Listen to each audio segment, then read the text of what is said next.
Қазақстан Республикасының Конституциясы. Конституция 1995 жылы 30 тамызда республикалық референдумда қабылданды. Халық қабылдаған. Бірінші бөлім жалпы ережелер. Бірінші бап. Қазақстан өзін демократиялық, зайырлы, құқықтық және әлеуметтік мемлекет ретінде орнықтырады. Оның ең қымбат қазынасы адам және адамның өмірі, құқықтары мен бостандықтары.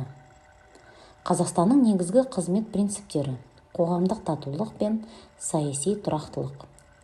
Бүкіл халықтың игілігін көздейтін экономикалық даму, қазақстандық патриотизм, мемлекет өмірінің аса маңызды мәселелерін демократиялық әдістермен шешу, сайлау, дауыс беру. Екінші бап. Қазақстан президенттік басқару нысанындағы біртұтас мемлекет. Республиканың егемендігі бұның бүкіл аумағын қамтиды. Үшінші бап. Мемлекеттік биліктің бірден бір бастауы халық. Халық билікті тікелей референдум және сайлау арқылы жүзеге асырады. Сондай-ақ өз билігін жүзеге асыруды мемлекеттік органдарға береді. Қазақстанда билік ешкімге де иемденіп кете алмайды. Халық пен мемлекет атынан билік жүргізуге президентінің, сондай-ақ өзінің конституциялық өкілеттігі шегінде парламенттің құқығы бар. Үкіметі мен өзге де мемлекеттік органдар мемлекет атынан оларға берілген өкілеттіктері шегінде ғана билік жүргізеді. Республикада мемлекеттік билік біртұтас, заң шығарушы, атқарушы және сот тармақтарына бөліну, олардың тежемелік әрі тепе-теңдік жүйесін пайдалану арқылы өзара іс-қимыл жасау принципіне сәйкес жүзеге асырылады. Төртінші бап. Қазақстанның қолданыстағы құқығы Конституция, заң нормалары, нормативтік актілер, Қазақстанның халықаралық шарттағы және өзге де міндеттемелері, сондай-ақ Конституциялық кеңестің және жоғарғы соттың нормативтік қаулылары болып табылады. Конституцияның ең жоғары заңды күші бар және бүкіл аумағында ол тікелей қолданылады.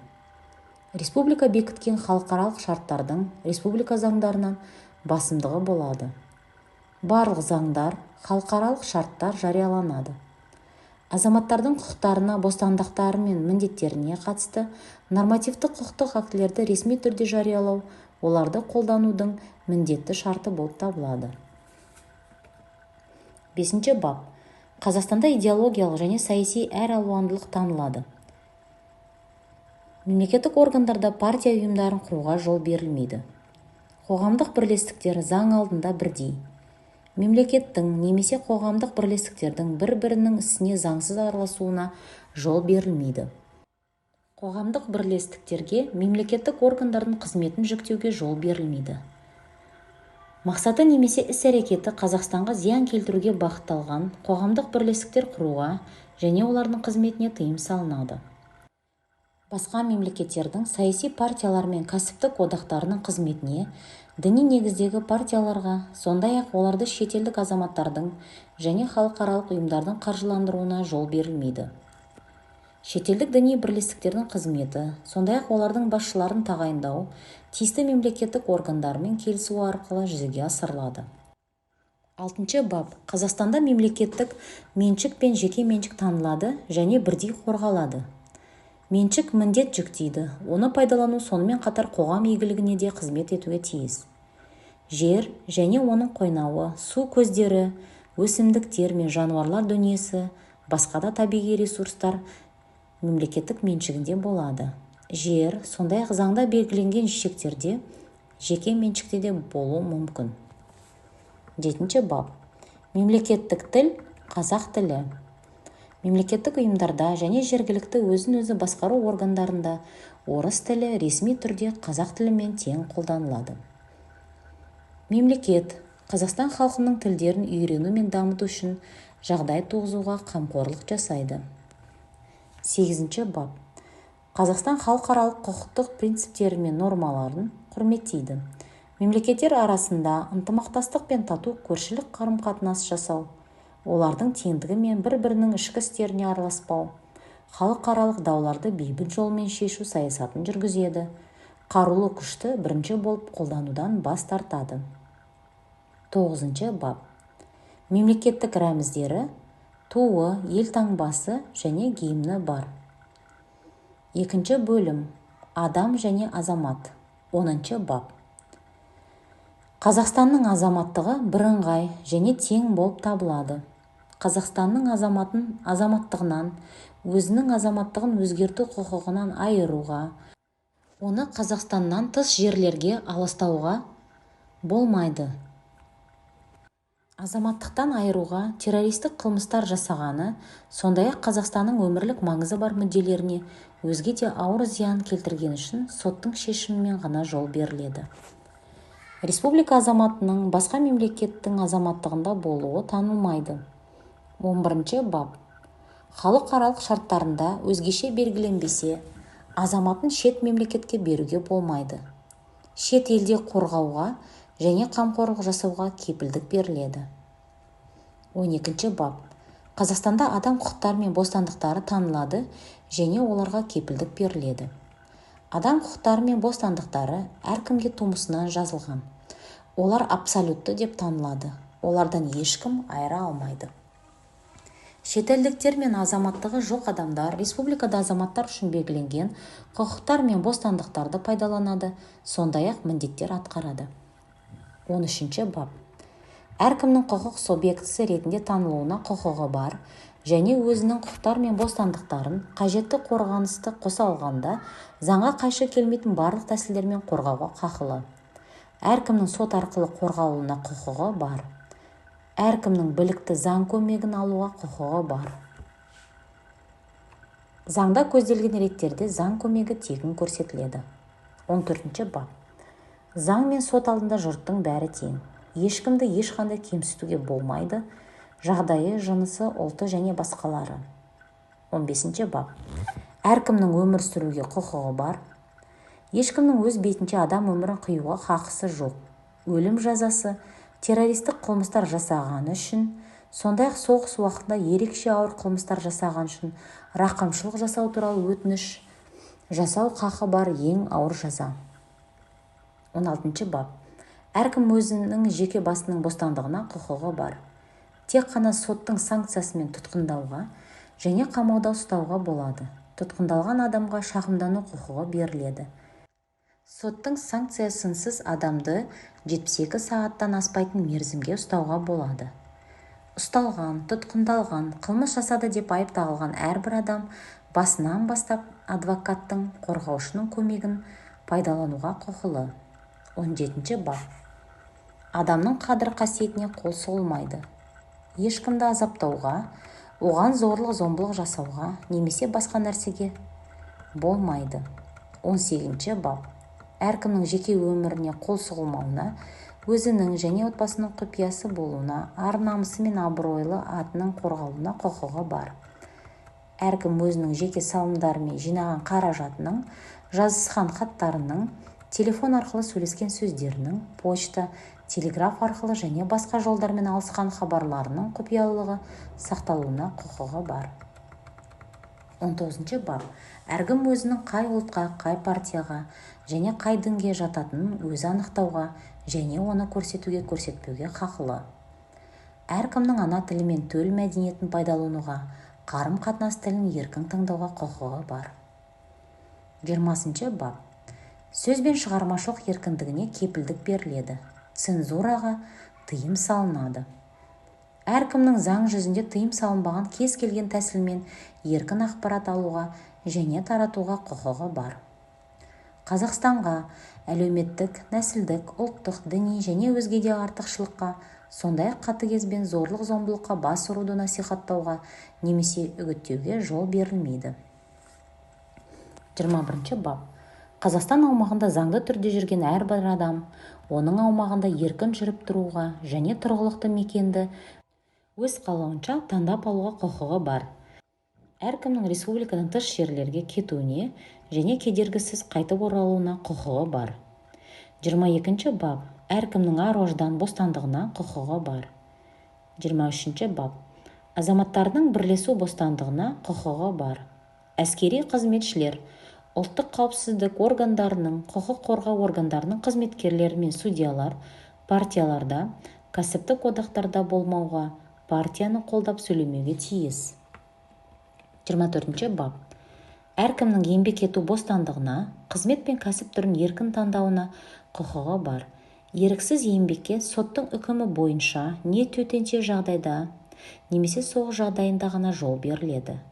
Әркімнің қауіпсіз еңбек жағдайына және жұмыссыздықтан әлеуметтік қорғалуға құқығы бар.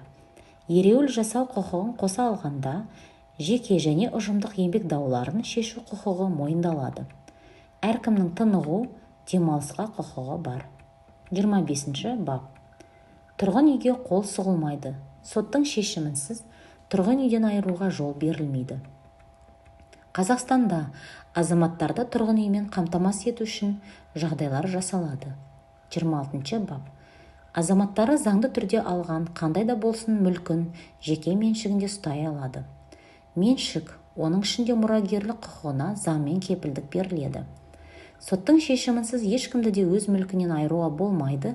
Мемлекет мұқтажы үшін мүліктен күштеп айыру, оның құны тең бағамен өтелген кезде жүргізілуі мүмкін. Әркімнің кәсіпкерлік қызмет еркіндігіне құқығы бар. Монополистік қызмет заңмен реттеледі әрі шектеледі. Жосықсыз бәсекеге тыйым салынады. 27 бап. Неке мен отбасы. Ана мен әке және бала мемлекеттің қорғауында болады. Балаларына қамқорлық жасау және оларды тәрбиелеу ата-ананың етене құқығы әрі міндеті. Кәмелетке толған еңбекке қабілетті балалар еңбекке жарамсыз ата-анасына қамқорлық жасауға міндетті. 28 бап. Азаматқа ең төменгі жалақы мен зейнетақының мөлшеріне мүгедектігі бойынша асыраушысынан айырылуына және өзге де негіздер бойынша әлеуметтік қамсыздандырылуына кепілдік беріледі. Ерікті әлеуметтік сақтандыру қайырымдылық көтермеленіп отырады. 29 бап. Азаматтарының денсаулығын сақтауға құқығы бар. Азаматтары кепілді медициналық көмектің көлемін тегін алуға хақылы. 30 бап. Азаматтардың мемлекеттік оқу орындарында тегін орта білім алуына кепілдік беріледі. Орта білім алу міндетті. Азаматтың мемлекеттік жоғары оқу орнында конкурстық негізде тегін жоғары білім алуға құқығы бар. 31 бап. Мемлекет айналадағы ортаны қорғауды мақсат етіп қояды. 32 бап. Азаматтары бейбіт әрі қарусыз жиналуға, жиналыстар, митингілер мен демонстрациялар, шерулер өткізуге және тосқауылдарға тұруға хақылы. 33 бап. Азаматтардың мемлекет ісін басқаруға қатысуға, тікелей өзі жүгінуге, өтініштер жолдауға құқығы бар. Азаматтарының мемлекеттік органдар мен жергілікті өзін-өзі басқару органдарын сайлауға және оларға сайлануға, республикалық референдумға қатысуға құқығы бар. Сот іс-әрекетке қабілетсіз деп таныған, сондай-ақ сот үкімі бойынша бас бостандығынан айырылған азаматтардың сайлауға және сайлануға, референдумға қатысуға құқығы жоқ. Республика азаматтарының мемлекеттік қызметке кіруге тең құқығы бар. 34 бап. Әркім конституциясын және заңдарын сақтауға, басқа адамдардың құқықтарын, бостандықтарын құрметтеуге міндетті. Әркім мемлекеттік рәміздерін құрметтеуге міндетті. 35 бап. Салықтарды және өзге де міндетті төлемдерді төлеу әркімнің борышы әрі міндеті болып табылады. 36 бап. Қазақстанды қорғау оның әрбір азаматының қасиетті парызы және міндеті. 37 бап.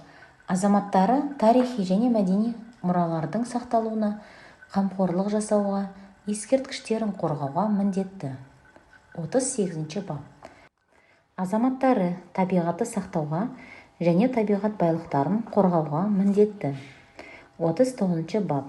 Адамның және азаматтың құқықтары мен бостандықтары тек заңмен шектелуі мүмкін.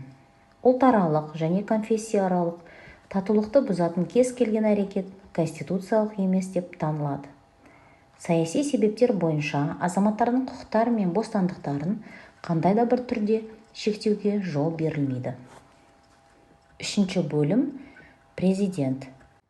40 бап. Президент мемлекеттің басшысы, мемлекеттің ішкі және сыртқы саясатының негізгі бағыттарын айқындайтын ел ішінде және халықаралық қатынастарда Қазақстанның атынан өкілдік ететін ең жоғары лауазымды тұлға.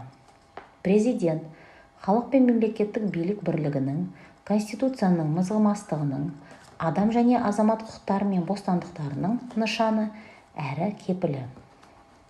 Президенті мемлекеттік биліктің барлық тармағының келісіп жұмыс істеуін және үкімет органдарының халық алдындағы жауапкершілігін қамтамасыз етеді. 41 бап. Президент жалпыға бірдей, тең және төте сайлау құқығы негізінде республиканың кәмелетке толған азаматтары жасырын дауыс беру арқылы 5 жыл мерзімге сайлайды. Президент болып тумысынан республика азаматы болып табылатын, 40 жасқа толған, мемлекеттік тілді еркін меңгерген, Қазақстанда соңғы 15 жыл бойы тұратын және жоғары білімі бар республика азаматы сайлана алады. Президенттің кезекті сайлауы желтоқсанның 1 жексенбісінде өткізіледі және ол мерзімі жағынан республика парламентінің жаңа құрамын сайлаумен тұспа-тұс келмеуге тиіс. Президенттің кезектен тыс сайлауы президентінің шешімімен тағайындалады. Дауыс беруге қатысқан сайлаушылардың 50%-нен астамының дауысын алған кандидат сайланды деп есептеледі. Егер кандидаттардың бірде-бір көрсетілген дауыс санын аламаса, қайтадан дауысқа салынады. Оған көп дауыс алған 2 кандидат қатысады. Дауыс беруге қатысқан сайлаушылардың ең көп дауысын алған кандидат сайланды деп есептеледі. 42 бап. Президент Қазақстан халқына адал қызмет етуге, Қазақстанның Конституциясы мен заңдарын қатаң сақтауға, азаматтардың құқықтары мен бостандықтарына кепілдік беруге, өзіме жүктелген мәртебелі міндетін адал атқаруға салтанатты түрде ант етемін деп халыққа ант берген сәттен бастап қызметіне кіріседі. Ант беру қаңтардың 2 сәрсенбісінде салтанатты жағдайда парламент депутаттарының, Конституциялық кеңес мүшелерінің, жоғарғы сот судьяларының, сондай-ақ республиканың бұрынғы президенттерінің бәрінің қатысуымен өткізіледі. Президентінің өкілеттігі жаңадан сайланған президенті қызметіне кіріскен кезден бастап тоқтатылады. Бұрынғы президенттерінің бәрінің қызметінен кетірілгендерден басқасының Қазақстанның экс-президенті деген атағы болады. Бір адам қатарынан 2 реттен артық республика президенті болып сайлана алмайды. Бұл шектеу тұңғыш президентіне қолданылмайды. 43 бап. Президент өкілді органның депутаты болуға, өзге де ақы төленетін қызметтерді атқаруға және кәсіпкерлік қызметпен айналысуға құқығы жоқ. 44 бап. Президент Қазақстан халқына елдегі жағдай мен республиканың ішкі және сыртқы саясатының бағыттары туралы жыл сайын жолдау арнайды. Республика парламентіне және оның палатасына кезекті және кезектен тыс сайлау тағайындайды. Парламенттің 1 сессиясын шақырады және оның депутаттарының Қазақстан халқына беретін антын қабылдайды. Парламенттің кезектен тыс сессиясын шақырады, парламент сенаты ұсынған заңға 1 ай ішінде қол қояды, заңды халыққа жария етеді, не заңды, немесе оның жекелеген баптарын қайтадан талқылап, дауысқа салу үшін қайтарады. Парламент мәжілісінің келісімімен премьер-министрін қызметке тағайындайды. Премьер-министрін қызметтен босатады. Премьер-министрдің ұсынуымен үкіметтің құрылымын айқындайды. Премьер-министр енгізген ұсынуымен үкімет мүшелерін қызметке тағайындайды. Сыртқы істер, қорғаныс, ішкі істер министрлерін қызметке дербес тағайындайды. Үкімет мүшелерін қызметтен босатады және антын қабылдайды. Ерекше маңызды мәселелер бойынша қажеттігіне қарай үкімет отырыстарына төрағалық етеді. Облыстар мен Астана әкімдері актілерінің күшін жояды, не қолданылуын толық немесе ішінара тоқтата тұрады. Парламент сенатының келісімімен ұлттық банкінің төрағасын, бас прокурорын және ұлттық қауіпсіздік комитетінің төрағасын қызметке тағайындайды. Оларды қызметтен босатады. Президентіне тікелей бағынатын және есеп беретін мемлекеттік органдарды құрады, таратады және қайта құрады. Олардың басшыларын тағайындайды және босатады. республика дипломатиялық өкілдіктерінің басшыларын тағайындайды және кері шақырып алады. Орталық сайлау комиссиясының төрағасын және 2 мүшесін, есеп комитетінің төрағасын және 2 мүшесін 5 жыл мерзімге қызметке тағайындайды. Республикалық референдум өткізу жөнінде шешім қабылдайды. Конституциялық кеңеске конституцияға сәйкестігі туралы заңды күшіне енген заңды немесе өзге де нормативтік құқықтық актіні қарау туралы өтініш жолдайды. Келіссөздер жүргізеді және халықаралық шарттарына қол қояды. Бекіту грамоталарына қол қояды. Өзінің жанында тіркелген шет мемлекеттердің дипломатиялық және өзге де өкілдерінің сенім грамоталары мен кері шақырып алу грамоталарын қабылдайды.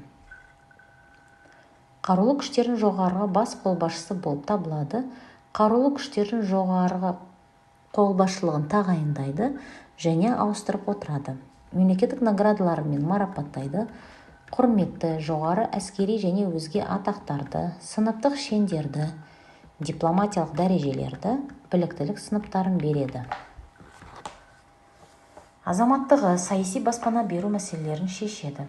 Азаматтарға кешірім жасауды жүзеге асырады. Премьер-министрмен және парламенті палаталарының төрағаларымен ресми консультациялардан кейін парламентіне дереу хабарлай отырып, Қазақстанның бүкіл аумағында және оның жекелеген жерлерінде төтенше жағдай енгізуді, қарулы күштерін қолдануды қоса алғанда маңызды шараларды қолданады. Республикаға қарсы агрессия жасалған не оның қауіпсіздігіне сырттан тікелей қатер төнген ретте республиканың бүкіл аумағында немесе оның жекелеген жерлерінде әскери жағдай енгізеді, ішінара немесе жалпы мобилизация жариялап, бұл туралы парламентіне дереу хабарлайды. Өзіне бағынысты мемлекеттік күзет қызметін жасақтайды. Мемлекеттік хатшысын тағайындайды және босатады. Президентінің әкімшілігін құрады. Қауіпсіздік кеңесін және өзге де консультативтік кеңесші органдарды, сондай-ақ Қазақстан халқы ассамблеясы мен жоғары сот кеңесін құрады. 45 бап. Президент республиканың бүкіл аумағында міндетті күші бар жарлықтар мен өкімдер шығарады. Республиканың президенті қол қоятын парламент актілері, сондай-ақ үкімет бастамасымен шығарылатын президенттің актілері тиісінше, осы актілердің заңдылығы үшін заңдық жауапкершілік жүктелетін парламенттің әр палатасының төрағаларының не премьер-министрдің алдын ала қолдары қойылып тиянақталады. 46 бап. Президент оның абыройы мен қадір-қасиетіне ешкімнің тиісуіне болмайды. Президент мен оның отбасын қамтамасыз ету, оларға қызмет көрсету және қорғау мемлекет есебінен жүзеге асырылады. 47 бап. Президенті науқастануына байланысты өзінің міндеттерін жүзеге асыруға қабілетсіздігі дендеген жағдайда қызметінен мерзімінен бұрын босатылуы мүмкін. Мерзімінен бұрын босату туралы шешім парламент палаталарының бірлескен отырысында әр палата депутаттары жалпы санының кемінде 4-тен 3-нің көпшілігімен қабылданады. Президент өзінің міндеттерін атқару кезінде іс-әрекет үшін тек қана мемлекетке опасыздық жасаған жағдайда жауап береді және бұл үшін парламент оны қызметінен кетіру мүмкін. Айып тағу және оны тексеру туралы шешім мәжіліс депутаттарының жалпы санының көпшілігімен қабылдану мүмкін. Тағылған айыпты тексеруді Сенат ұйымдастырады. Республика президентінің қызметінен кетіру туралы мәселе ол парламентінің немесе мәжілісінің өкілеттігін мерзімінен бұрын тоқтату жөнінде мәселе қарап жатқан кезде қозғалмайды. 48 бап. Президент қызметінен мерзімінен бұрын босатылған немесе кетірілген, сондай-ақ ол қайтыс болған жағдайда президенттің өкілеттігі қалған мерзімге парламент сенатының төрағасына, егер ол келмесе, парламент мәжілісінің төрағасына, егер ол келмесе, премьер-министрге ауысады. Олардың ішінде президенттің өкілеттігін кім қабылдаса, сол алдыңғы өкілеттіктерді өз мойнына алады. Президентінің өкілеттігін өзіне қабылдаған тұлғаның конституциясына өзгерістер мен толықтырулар туралы бастамашылық жасауға құқығы жоқ. 4 бөлім. Парламент. 49 бап. Парламент. Заң шығару билігін жүзеге асыратын республиканың ең жоғары өкілді органы. Парламенттің өкілеттігі оның бірінші сессиясы ашылған сәттен басталып, жаңадан сайланған парламенттің бірінші сессиясы жұмысқа кіріскен кезден аяқталады. 50-ші бап. Парламент тұрақты негізде жұмыс істейтін екі палатадан, сенаттан және мәжілістен тұрады. Сенат әр облыстан, республикалық маңызы бар қаладан және астанасынан екі адамнан өкілдік ететін депутаттардан құралады. Сенатта қоғамның ұлттық мәдени және өзге де елеулі мүдделерін білдірілуін қамтамасыз ету қажеттілігі ескеріліп, Сенаттың 15 депутатын республика президенті тағайындайды. Мәжіліс 107 депутаттан тұрады. Парламент депутаты бір мезгілде екі палатаға бірдей мүше бола алмайды. Сенат депутаттарының өкілеттік мерзімі 6 жыл, мәжіліс депутаттарының өкілеттік мерзімі 5 жыл. 51-ші бап. Мәжілістің 98 депутатын сайлау жалпыға бірдей, тең және төте сайлау құқығы негізінде жасырын дауыс беру арқылы жүзеге асырылады. Мәжілістің 9 депутатын Қазақстан халқы ассамблеясы сайлайды. Сенат депутаттары жанама сайлау құқығы негізінде жасырын дауыс беру жолымен сайланады. Сайланған сенат депутаттарының жартысы әрбір 3 жыл сайын қайта сайланып отырады. Парламент немесе парламент мәжілісі депутаттарының кезектен тыс сайлау тиісінше парламент немесе парламент мәжілісінің өкілеттігі мерзімінен бұрын тоқтатылған күннен бастап 2 ай ішінде өткізіледі. Азаматтығында тұратын және оның аумағында соңғы 10 жылда тұрақты тұрып жатқан адам парламент депутаты бола алады. Жасы 30-ға толған, жоғары білімі және кемінде 5 жыл жұмыс стажы бар, тиісті облыстың, қаланың, астанасының аумағында кемінде 3 жыл тұрақты тұрып жатқан адам сенат депутаты бола алады. Жасы 25-ге толған адам мәжіліс депутаты бола алады. Парламенттің депутаты Қазақстан халқына ант береді. 52-ші бап. Парламент депутаттары оның жұмысына қатысуға міндетті. Парламентте депутаттың жеке өзі ғана дауыс береді. Депутаттың палаталар мен олардың органдардың отырыстарына дәлелді себептерсіз 3 реттен артық қатыспауы, сол сияқты дауыс беру құқығын басқа біреуге беруі депутатқа жазалау шараларын қолдануға әкеп соғады. Парламент депутатының басқа өкілді органның депутаты болуға, оқытушылық, ғылыми шығармашылық қызметтен басқа, ақы төленетін өзге де жұмыс атқаруға, кәсіпкерлікпен шұғылдануға, коммерциялық ұйымның құрамына кіруге құқығы жоқ. Осы ереженің бұзылуы депутаттың өкілеттігін тоқтатуға әкеп соғады. Парламент депутатын оны өкілеттік мерзімі ішінде тұтқынға алуға, күштеп әкелуге, әкімшілік жазалау шараларын қолдануға, қылмыс үстінде ұсталған немесе ауыр қылмыс жасаған реттерді қоспағанда тиісті палатаның келісімінсіз қылмыстық жауапқа тартуға болмайды. Парламент депутатының өкілеттігі орнынан түскен, ол қайтыс болған, депутат іс-әрекетке қабілетсіз, қайтыс болған немесе хабарсыз кеткен деп танылған жағдайларда және өзге де жағдайларда тоқтатылады.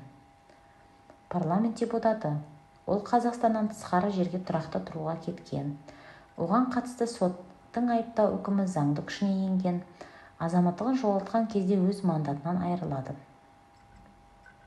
Парламент мәжілісінің депутаты өзін сайлаған саяси партиядан шыққан немесе шығарылған, депутатты сайлаған саяси партия қызметін тоқтатқан кезде өз мандатынан айырылады.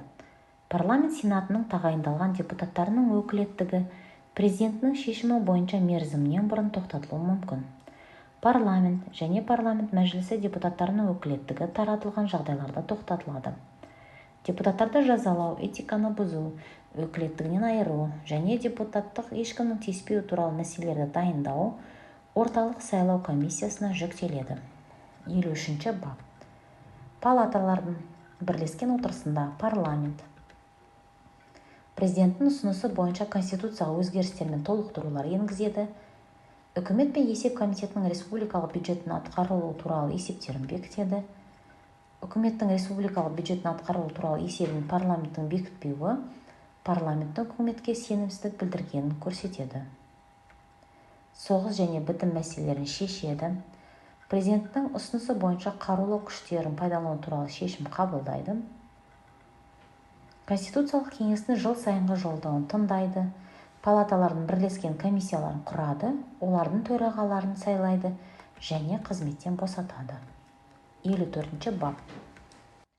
Парламент палаталардың бөлек отырысында мәселелерді әуелі мәжілісте, ал содан кейін сенатта өз кезегімен қарау арқылы конституциялық заңдар мен заңдар қабылдайды. Оның ішінде республикалық бюджетті бекітеді, оған өзгерістер мен толықтырулар енгізеді, мемлекеттік салықтар мен алымдарды белгілейді және оларды алып тастайды. Қазақстанның әкімшілік аумақтық құрылысы мәселелерін шешу тәртібін белгілейді. Мемлекеттік наградаларды тағайындайды, республиканың құрметті әскери атақтарын, дипломатиялық дәрежелерін белгілейді, республиканың мемлекеттік рәміздерін айқындайды. Мемлекеттік зайымдар мен экономикалық және өзге де көмек көрсету туралы мәселелерді шешеді. Рақымшылық жасау мәселелерін шешеді, халықаралық шарттарын ратификациялайды және олардың күшін жояды.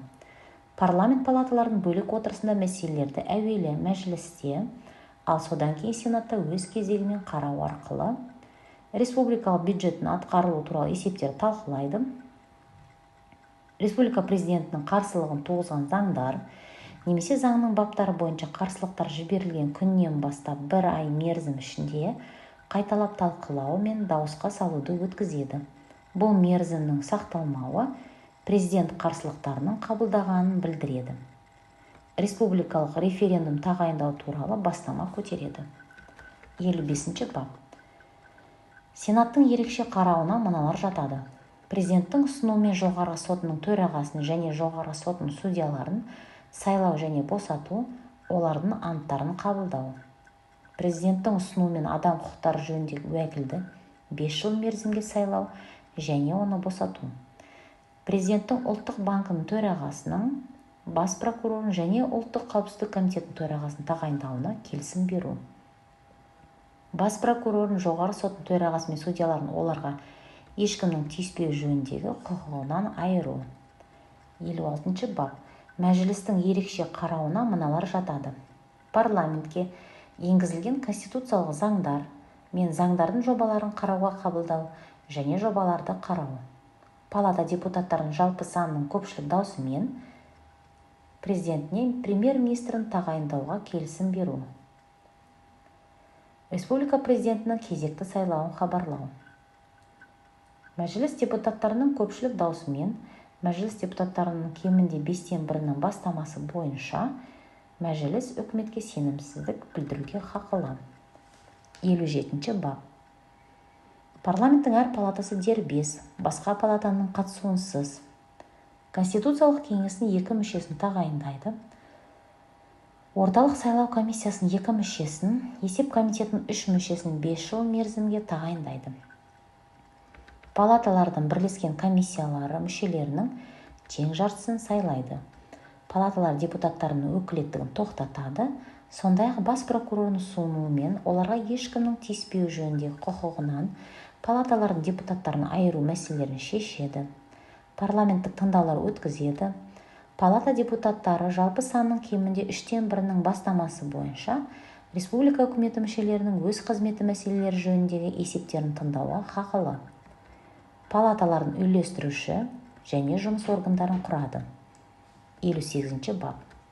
Палаталарды мемлекеттік тілді еркін меңгерген өз депутаттарының арасынан палаталар депутаттары көпшілік даусымен жасырын дауыс беру арқылы сенат пен мәжіліс сайлаған төрағалар басқарады. Сенат төрағасының қызметіне кандидатураны президент ұсынады. Мәжіліс төрағасының қызметіне кандидатураларды палатаның депутаттары ұсынады. Парламент палаталарының төрағалары палаталардың отырыстарын шақырып, оларға төрағалық етеді. Енгізілетін мәселелерді әзірлеуге жалпы басшылық жасайды. Палаталар шығаратын актілерге қол қояды. Палаталарға Конституциялық кеңестің, орталық сайлау комиссиясының, есеп комитетінің мүшесі тағайындау үшін кандидатуралар ұсынады. Мәжіліс төрағасы парламент сессияларын ашады, палаталардың кезекті бірлескен отырыстарын шақырады, палаталардың отырыстарына төрағалық етеді. Палаталардың төрағалары өкімдер шығарады. 59 бап. Парламент сессиясы оның палаталарының бірлескен және бөлек отырыстары түрінде өткізіледі.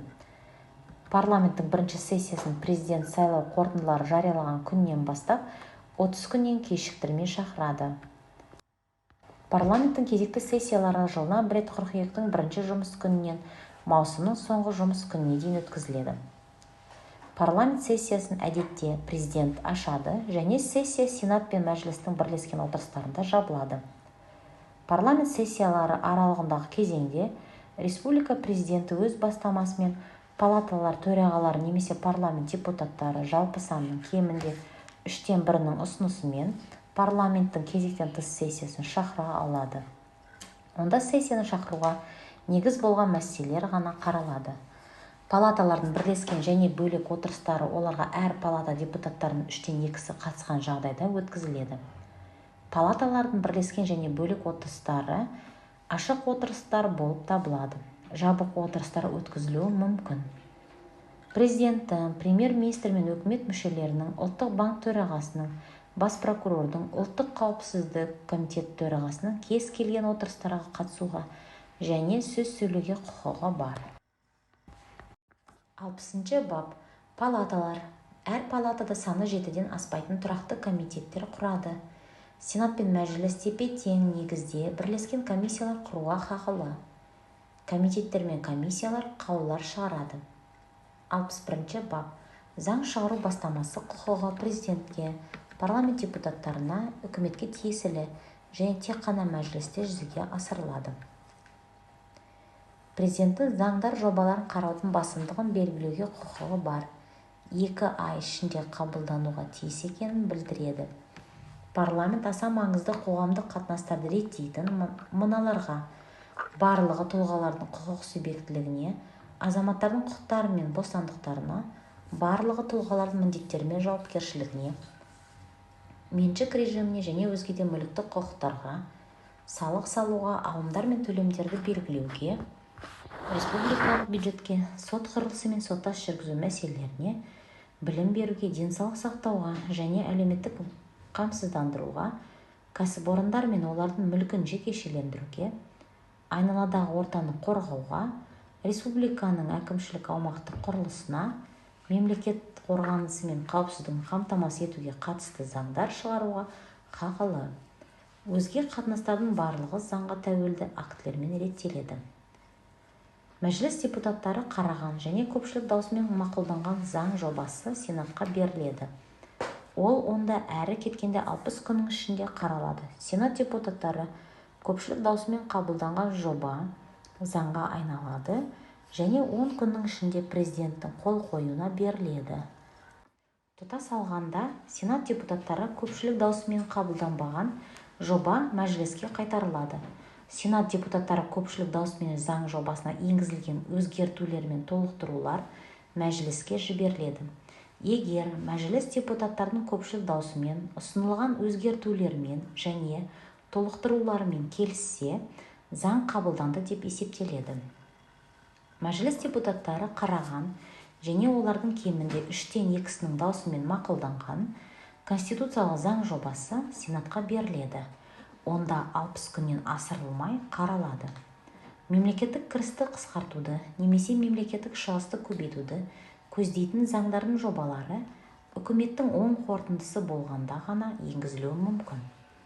Үкімет енгізген заң жобасын қабылданбауына байланысты премьер-министр парламент палаталарының бірлескен отырысында үкіметке сенім туралы мәселе қоюға хақылы. Алайда үкімет бұл құқықты жылына 2 реттен артық пайдалана алмайды. 62 бап. Парламент бүкіл аумағында міндетті күші бар заңдары, парламенттің қаулылары, Сенат пен Мәжілістің қаулылары түрінде заң актілерін қабылдайды. Заңдар президент қол қойғаннан кейін күшіне енеді.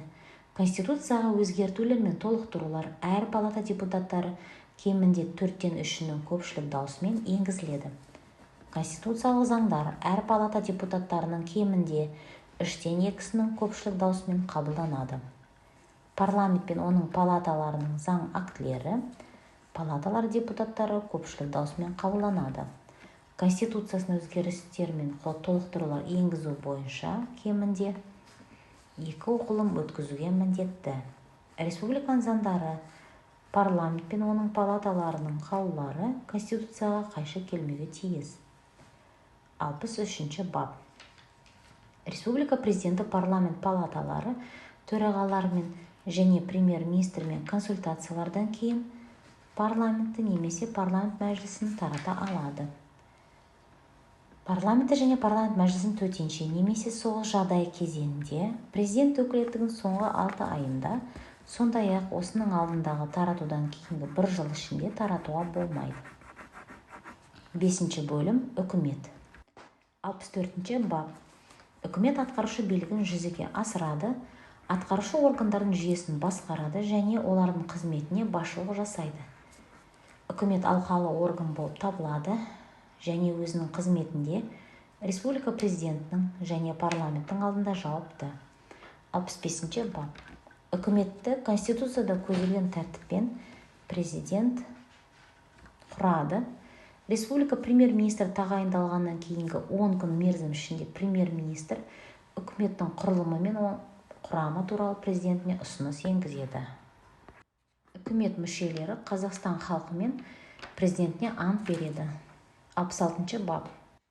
Үкімет мемлекеттің әлеуметтік-экономикалық саясатының, оның қорғаныс қабілетінің, қауіпсіздігінің, қоғамдық тәртіпті қамтамасыз етудің негізгі бағыттарын әзірлейді және олардың жүзеге асырылуын ұйымдастырады. Президенттің келісімімен мемлекеттік бағдарламаларды бекітеді, сондай-ақ олардың орындалуын қамтамасыз етеді. Парламентке республикалық бюджетті және есепті ұсынады, бюджеттің атқарылуын қамтамасыз етеді.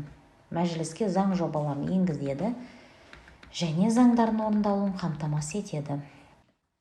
Мемлекеттік меншікті басқаруды ұйымдастырады, республиканың сыртқы саясатын жүргізу жөнінде шаралар әзірлейді, министрліктердің өзге де атқарушы органдардың қызметіне басшылық жасайды.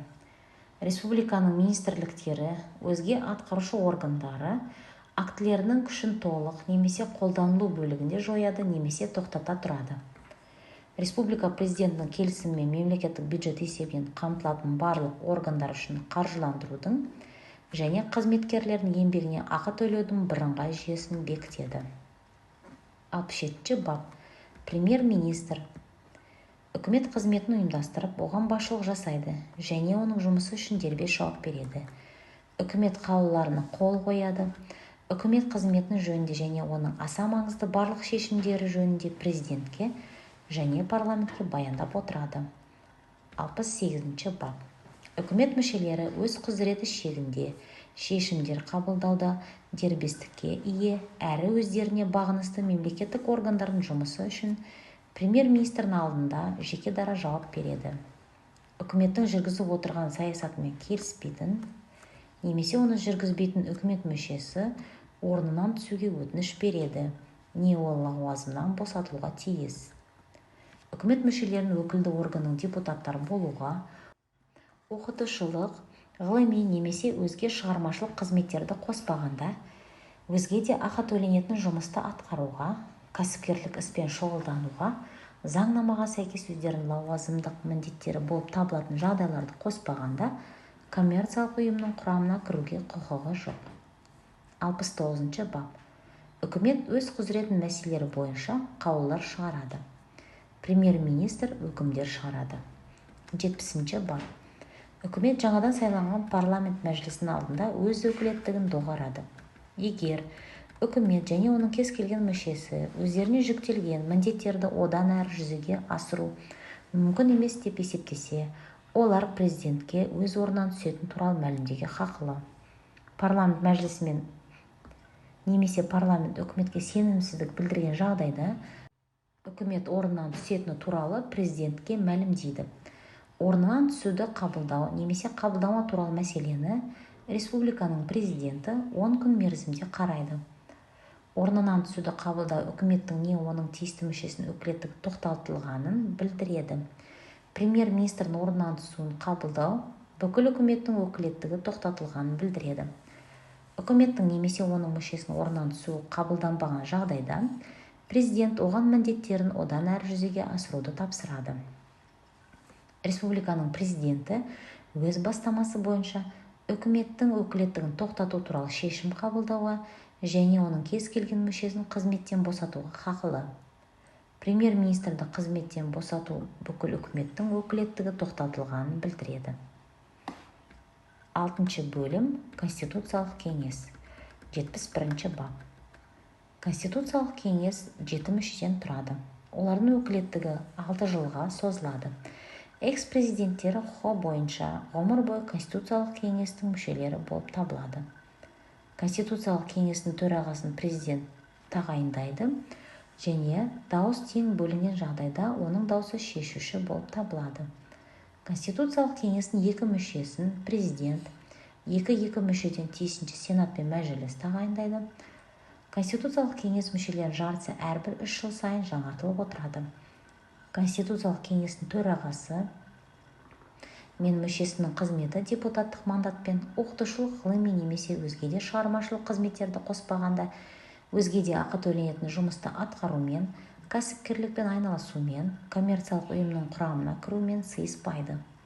Конституциялық кеңестің төрағасы мен мүшелерін тұтқынға алуға, күштеп әкелуге, әкімшілік жазалау шараларын қолдануға, қылмыс үстінде ұсталған немесе ауыр қылмыстар жасаған реттерді қоспағанда парламенттің келісімінсіз қылмыстық жауапқа тартуға болмайды. 72 бап. Конституциялық кеңес президентінің, сенат төрағасының, мәжіліс төрағасының, парламент депутаттары кемінде 1/5 бөлігінің премьер-министрдің өтініші бойынша дау туған жағдайда президенттің парламент депутаттарын сайлауын өткізудің дұрыстығы және референдум өткізу туралы мәселені шешеді. Парламент қабылдаған заңдардың конституциясына сәйкестігін президент қол қойғанға дейін қарайды. Парламент және оның палаталары қабылдаған қаулылардың және халықаралық шарттардың конституцияға сәйкестігін қарайды. Конституцияның нормаларына ресми түсіндірме береді. 73 бап. Президент депутаттар сайлауының референдумның дұрыстығы мәселелері бойынша Конституциялық кеңеске өтініш білдірген жағдайда президенттің қызметке кіруі, парламенттің сайлаған депутаттарын тіркеу не референдумның қорытындыларын шығару тоқтатыла тұрады. Конституциялық кеңес өтініштер түскен күннен бастап 1 ай ішінде өз шешімін шығарады. Егер мәселе кейінге қалдыруға болмайтын болса, президенттің талабы бойынша бұл мерзім 10 күнге дейін қысқартылуы мүмкін. 74 бап. Конституцияға сәйкес емес деп танылған заңдар мен халықаралық шарттарға қол қойылмайды, не бекітілмейді және күшіне енгізілмейді. Конституциялық кеңестің шешімдері қабылданған күннен бастап күшіне енеді, бүкіл аумағында жалпыға бірдей міндетті, түпкілікті болып табылады және шағымдануға жатпайды. 7 бөлім. Соттар және сот төрелігі. 75 бап. Сот төрелігін тек сот қана жүзеге асырады. Сот билігі сотта іс жүргізудің азаматтық, қылмыстық және заңмен белгіленген өзге де нысандары арқылы жүзеге асырылады. Заңда көзделген жағдайларда қылмыстық сот ісін жүргізу алқа билерінің қатысуымен жүзеге асырылады. Республиканың жоғарғы соты, республиканың жергілікті және басқа да соттары республиканың соттары болып табылады. Республиканың сот жүйесі конституциямен және конституциялық заңмен белгіленеді. Қандай да бір атаумен арнаулы және төтенше соттарды құруға жол берілмейді. 76 бап. Сот билігі Қазақстан Республикасының атынан жүзеге асырылады. Сот билігі республика конституциясының, заңдарының, халықаралық шарттарының негізінде туындайтын барлық істер мен дауларға қолданылады. Соттар шешімдерінің, үкімдер мен өзге де қаулыларының бүкіл аумағында міндетті күші болады. 77 бап. Судья сот төрелігін іске асыру кезінде тәуелсіз және конституция мен заңға ғана бағынады.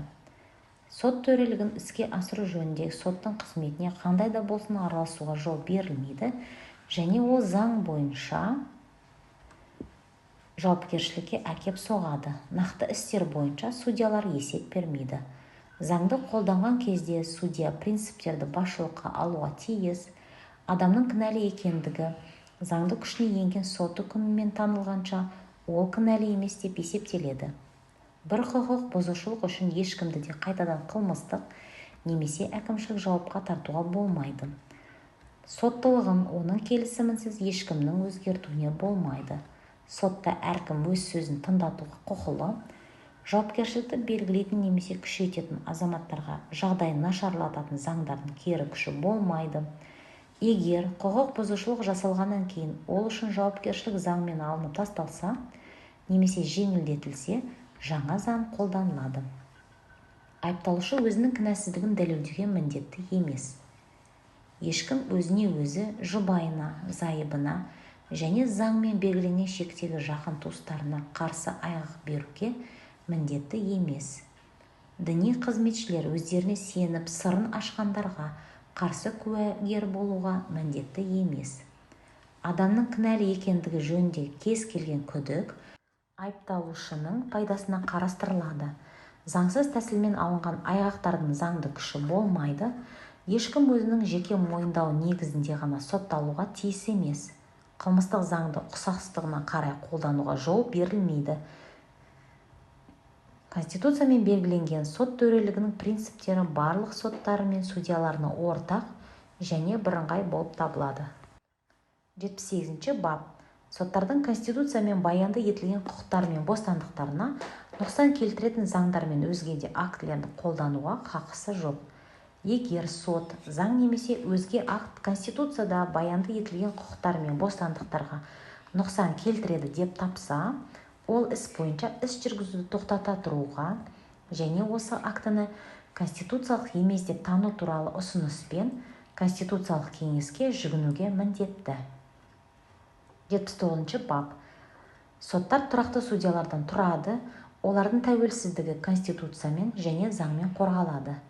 Судьяны тұтқынға алуға, күштеп әкелуге, оған әкімшілік жазалау шараларын қолдануға, қылмыс үстінде ұсталған немесе ауыр қылмыс жасаған реттерді қоспағанда, жоғары сот кеңесінің қорытындысына негізделген президенттің келісімінсіз қылмыстық жауапқа тартуға болмайды. Судьяның қызметі депутаттық мандатпен оқытушылық, ғылыми немесе өзге шығармашылық қызметтерді қоспағанда, өзге де ақы төленетін жұмысты атқарумен, кәсіпкерлікпен айналысумен, коммерциялық ұйымның құрамына кірумен сыйыспайды. 80 бап. Соттарды қаржыландыру, судьяларды тұрғын үймен қамтамасыз ету республикалық бюджет қаражаты есебінен жүргізіледі. 81 бап. Жоғарғы сот азаматтық қылмыстық істер, жергілікті және басқа да соттардың соттылығына жататын өзге де істер бойынша жоғары сот органы болып табылады. Сот практикасының мәселелері бойынша түсініктемелер беріп отырады. 82 бап. Жоғарғы сотының төрағасын және судьяларын жоғарғы сот кеңесінің кепілдемесіне негізделген президенттің ұсынуымен сенат сайлайды. Жергілікті және басқа соттардың төрағалары мен судьяларын жоғары сот кеңесінің кепілдемесі бойынша президент қызметке тағайындайды. Соттарда сот алқалары құрылуы мүмкін. Жоғарғы сот кеңесі президент тағайындайтын төрағадан және басқа да адамдардан құралады. 83 бап. Прокуратура мемлекет атынан Қазақстанның аумағында заңдылықтың сақталуына жоғары қадағалауды жүзеге асырады. Сотта мемлекеттің мүддесін білдіреді және мемлекет атынан қылмыстық қудалауды жүзеге асырады.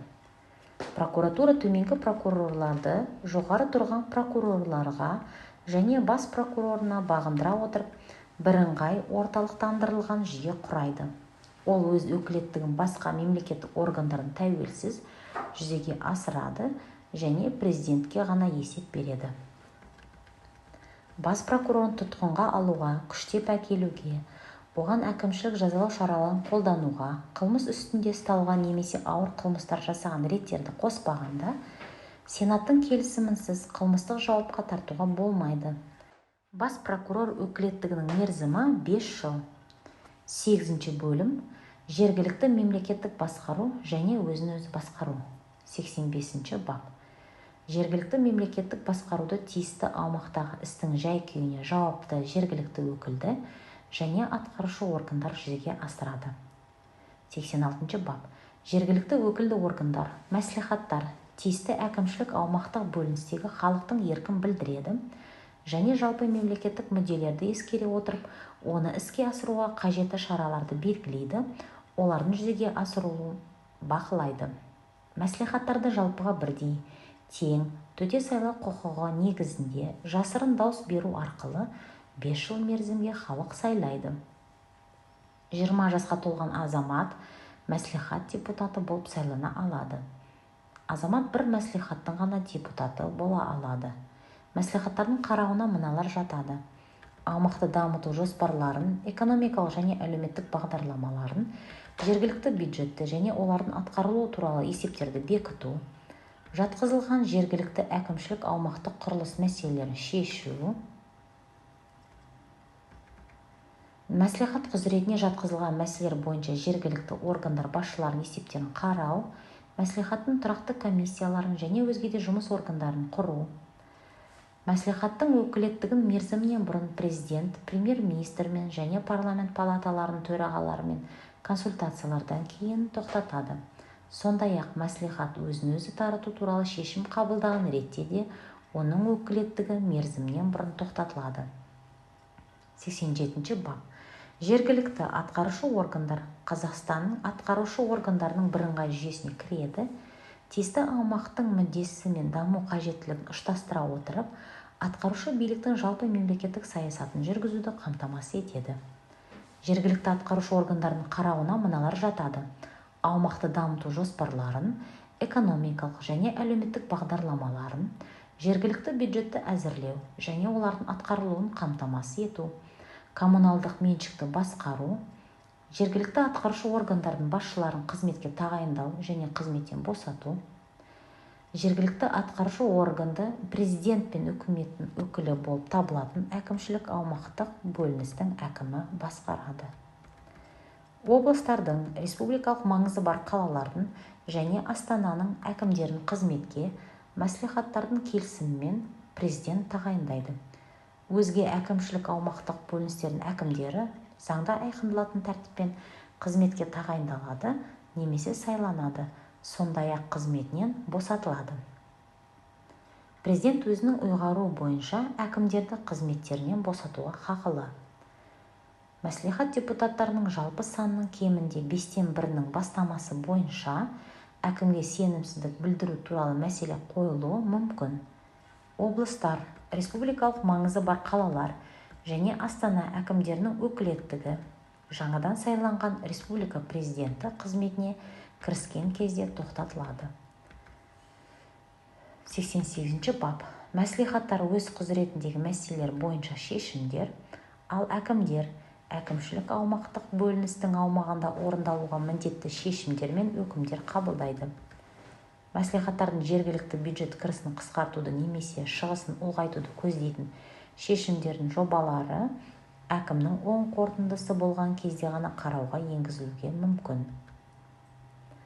Конституция мен заңдарға сәйкес келмейтін мәслихат шешімдерінің күші сот тәртібімен жойылуы мүмкін. Әкімдердің шешімдері мен өкімдердің күшін тиісінше президент, үкімет не жоғары тұрған әкім жойы мүмкін. Сондай-ақ олардың күші сот тәртібімен жойылуы мүмкін. 89 бап. Қазақстанда жергілікті маңызы бар мәселелерді тұрғын халықтың өзі шешуін қамтамасыз ететін жергілікті өзін-өзі басқару танылады. Жергілікті өзін-өзі басқаруды халық тікелей, сондай-ақ жергілікті қоғамдастықтардағы мәслихаттар және басқа да жергілікті өзін-өзі басқару органдары арқылы жүзеге асырады. Жергілікті өзін-өзі басқару органдарына мемлекеттік функцияларды жүзеге асыру берілуі мүмкін. Жергілікті өзін-өзі басқару органдарының дербестігіне олардың өкілеттігі шегінде кепілдік беріледі. 90 бап. Республикалық референдумда Конституция қабылданған күн мемлекеттік мереке Қазақстан Республикасы Конституциясы күні деп жарияланады. 91 бап. Конституцияда белгіленген мемлекеттің тәуелсіздігі, республиканың бір тұтастығы мен аумақтық тұтастығы, басқару нысаны өзгеріссіз болып табылады. Конституциялық кеңестің қорытындысы болған кезде Конституцияға өзгерістер мен толықтырулар республикалық референдумға немесе парламенттің қарауына шығарылады.